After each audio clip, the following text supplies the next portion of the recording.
대표님, 늦지 않았습니다. 사연 속 대표님께 제안 드렸습니다.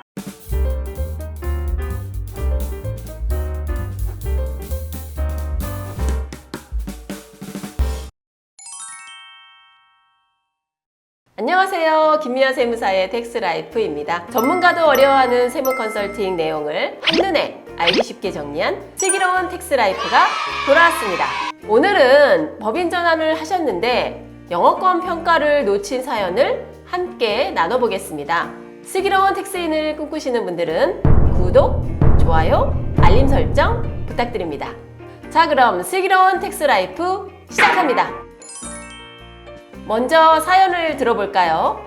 김미화 세무사님, 안녕하세요. 안녕하세요. 저는 법인 사업자를 운영하는 F 대표입니다. 법인 설립은 2020년에 했고 그 전에는 10년이 넘는 기간 동안 개인 사업자를 운영하였습니다. 개인 사업자가 매출이 증가하여 2020년 법인으로 전환하게 된 것입니다. 지금 직원들도 모두 개인 사업자에서 함께 일하던 직원이고 거래처도 개인 사업자에서 그대로 이어지고 있습니다. 그런데 우리 법인 옆에 같은 업종의 개인 사업자가 있는데 이번에 법인 전환을 하면서 영어권 평가를 해서 이익을 봤다는 소식을 들었습니다. 같은 과정을 거쳤는데 저는 그런 이익을 받은 적이 없습니다. 너무 불공평한 것 같아서 슬기로운 텍스라이프를 찾게 되었습니다. 저는 영어권을 받을 수 없는 건가요? 대표님의 속상한 마음이 여기까지 느껴집니다. 우리가 가게를 계약할 때도 그 가게에서 장사하던 사람과 권리금이라는 것을 평가하게 됩니다. 하물며 개인 사업자를 10년 이상이나 하신 대표님이 법인으로 전환하는 경우라면 그 10년의 노하우를 법인으로 양도하는 것과 동일합니다. 따라서 당연히 권리금, 곧 영어권을 평가해서 양수도 하는 것이 맞을 것입니다. 역으로 보면 개인 사업자의 노하우를 법인 사업자에게 공짜로 이전한 것이 될 수도 있기 때문입니다. 그럼 영업권이란 무엇인가요? 영업권이란 상업상의 비결 또는 명성 또는 경영 조직 그리고 거래처, 인적, 물적 자원 모두를 합쳐서 오랜 동안 개인 사업을 영위하면서 얻은 보이지 않는 어떤 노하우를 말합니다. 법인 전환 시 영어권은 왜 생기나요? 개인 사업자가 법인으로 전환한다는 것은 그동안 개인 사업자의 인적, 물적 자원을 법인으로 양수도 한다는 의미입니다. 그렇게 되면 법인은 신규 사업자이지만 개인 사업자의 노하우를 그대로 이어받아서 사업을 영위하게 되는 것이죠. 사연 속 대표님은 영어권을 평가받을 수 있을까요?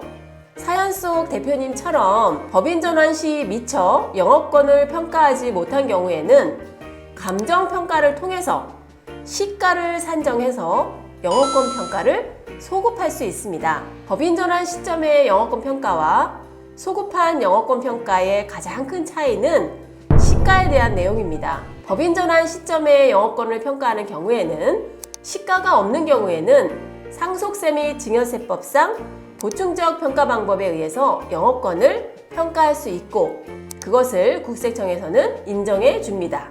하지만 영어권을 소급해서 평가하는 경우에는 소급 평가한 시가가 있고 또 그 시가가 적정하다고 인정되는 경우에만 영어권 평가액을 인정해 준다는 것입니다.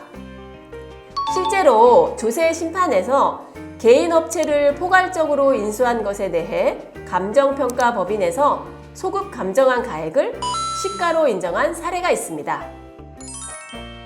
영업권 소급평가 시 유의해야 할 점은 무엇인가요? 네, 영업권을 소급평가하는 경우에는 두 가지가 가장 중요한 요소입니다. 첫 번째는 과거 법인 전환을 했던 그 날짜에 평가액에 대한 조사가 가능한지를 반드시 확인해야 됩니다. 둘째는 소급 감정 평가를 국세청에서 인정해 주는지 여부입니다. 일반적으로 소급 감정을 방지하기 위해서 상속세 및 증여세법에서는 감정평가서 작성일과 가격 산정 기준일이 모두 평가기간 이내에 들어올 것을 요구하고 있습니다. 여기서 평가기간이라는 것은 증여세의 경우는 전 6개월, 후 3개월 이내의 기간을, 또 상속세의 경우는 전 6개월, 후 6개월의 기간을 의미합니다. 대표님, 지금도 늦지 않았습니다. 소급감정을 인정하지 않겠다고 한 것은 상속세와 증여세법에 의한 내용입니다. 따라서 2009년 조세 심판예인 영업권 관련 판례는 수년이 지났지만 지금도 감정평가법인에서 영업권 관련 규정을 준수해서 감정평가를 했다면 그게 비록 소급 감정평가라 할지라도 시가로 인정한다는 그런 내용입니다. 사연 속 대표님은 어떻게 되셨나요? 네, 텍스라이프에서 사연을 받은 이후에 위와 같은 판례 등을 분석하고 사연 속 대표님께 감정평가를 통한 영업권 소급평가를 제안드렸습니다. 과거에 법인 전환 시점인 그 당시에 평가액에 대한 조사가 충분했었고요. 조세심판에서 규정에 맞는 평가를 했다면 소급감정도 시가로 인정해주고 있는 판례를 인용해서 자산으로 인정받을 수 있도록 도와드렸습니다. 구독자 여러분, 사연 속 대표님께서 받을 수 있던 이익을 놓친 이유 이해가 되셨나요? 개인사업자 법인 전환을 하셨을 때 사연 속 대표님이 사전에 전문적인 컨설팅을 받으셨다면 영업권 평가를 하지 못하는 억울한 사태는 발생하지 않았을 겁니다. 다행히 지금이라도 텍스라이프를 통해서 영업권 평가에 대한 이익을 찾게 되셔서 매우 만족해하고 계십니다. 따라서 번거롭고 어려우시겠지만 사전에 컨설팅을 받으시는 것은 절세의 지름길임을 다시 한번 말씀드리고 싶습니다. 오늘의 주제인 영업권 소급평가가 도움이 되셨다면 구독, 좋아요, 알림 설정 부탁드립니다. 컨텐츠 관련 질문은 댓글, 전문적인 컨설팅 상담은 화면 상단의 카카오톡 채널로 가능합니다. 저는 다음 시간에 더욱 유용한 정보를 들고 돌아오겠습니다. 감사합니다.